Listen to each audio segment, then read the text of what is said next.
आजादी हमारा जन्म सिद्ध अधिकार है। सैकड़ों वर्षों तक गुलामी की जंजीरों में बंधे होने और गोरी अंग्रेजी सरकार के जुल्म और दबाव की असीम व्यथा सहते सहते जब बात अपनी चरम सीमा पार कर गई तो भारत माता के वीर सपूतों के सब्र का बांध टूट गया और मंगल पांडे, रानी लक्ष्मीबाई, नाना साहेब, बेगम हजरत महल, तात्या टोपे जैसे अनेकों मां के लालों ने आजादी की ऐसी ज्वाला प्रज्वलित की जो चंद्रशेखर आजाद, सरदार भगत सिंह, अशफाक उल्लाह खां आदि के क्रांतिकारी कदमों से अंततः 15 अगस्त 1947 में भारत को आजादी का सुनहरा वरदान दे गई।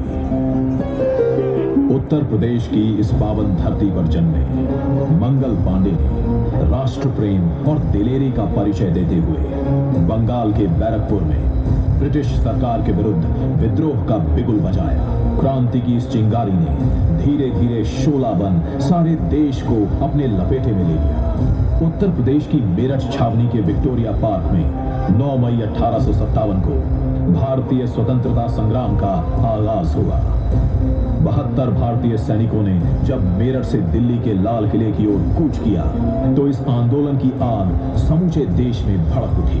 मजदूर, किसान और आम आदमी के दिलों में भी आजादी की ना बुझने वाली एक लौ प्रज्वलित हो गई। एक छोटी सी चिंगारी अब आग की तरह मेरठ से बिठूर, लखनऊ, गोरखपुर, अयोध्या, बरेली और झांसी से होते हुए देश के अधिकांश हिस्सों में फैलने लगी।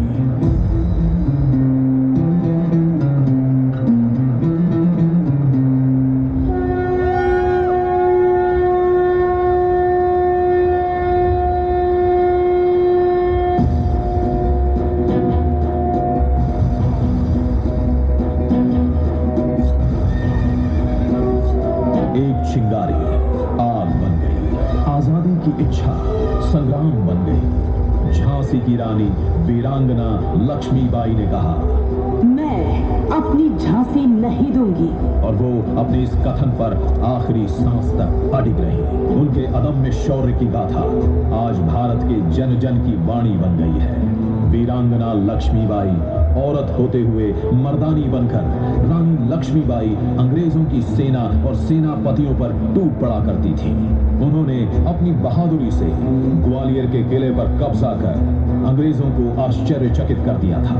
झांसी की रानी ने अंग्रेजों को जीते जी झांसी के किले पर कब्जा नहीं करने दिया। चारों ओर से घिर जाने के बावजूद उन्होंने वीरता, धीरता और गंभीरता से लड़ते हुए मातृभूमि की रक्षा करते करते 17 जून 1858 को अपना बलिदान दे दिया।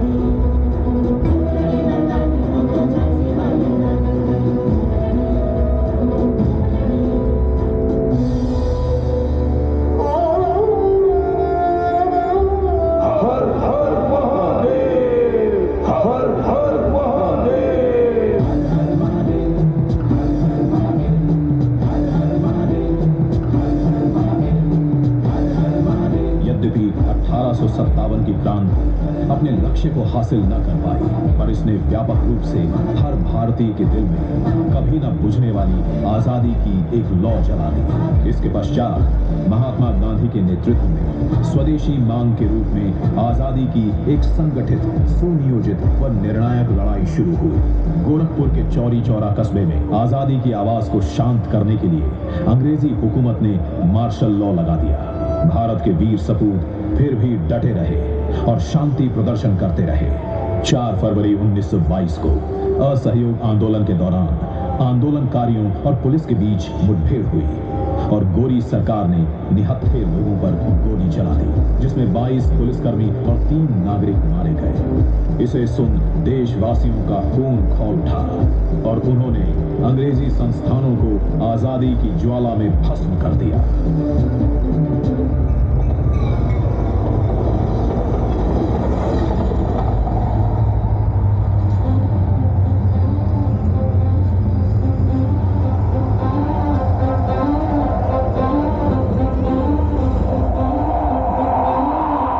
भारत के पहले स्वतंत्रता संग्राम में जो आजादी की ज्योत जली थी, वो जन आक्रोश की ज्वाला बनकर चौरी चौरा में उभरी।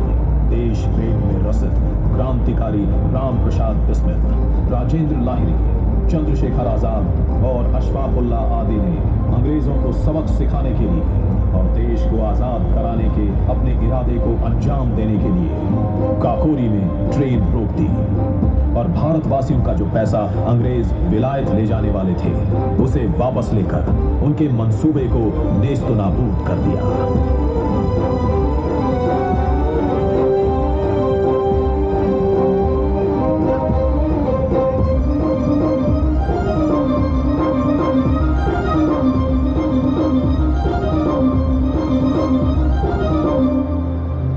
दूसरे विश्व युद्ध में जब सारा संसार जंग के अंगारों में जल रहा था और लोगों में खौफ और खलबली थी, ऐसे समय में भारत माता के सपूत नेताजी सुभाष चंद्र बोस ने देश को गुलामी के शिकंजे से मुक्त कराने के लिए अपने बल पर Indian national army Azad Hind फौज का गठन किया। पराधीन देश की जनता में स्वराज के संघर्ष को नई चेतना मिली। नेताजी ने आजाद हिंद फौज में 40,000 कर्मठ योद्धाओं को भर्ती कर लिया। इस तरह पूरे देश में आजादी के प्रति नई ऊर्जा और ज्वाला उत्पन्न हुई। देश में नया जोश था। नेताजी ने अंडमान निकोबार के कुछ द्वीपों को आजाद करवाकर आजाद हिंद सरकार बनाई और वो पहली सरकार के प्रधानमंत्री बने।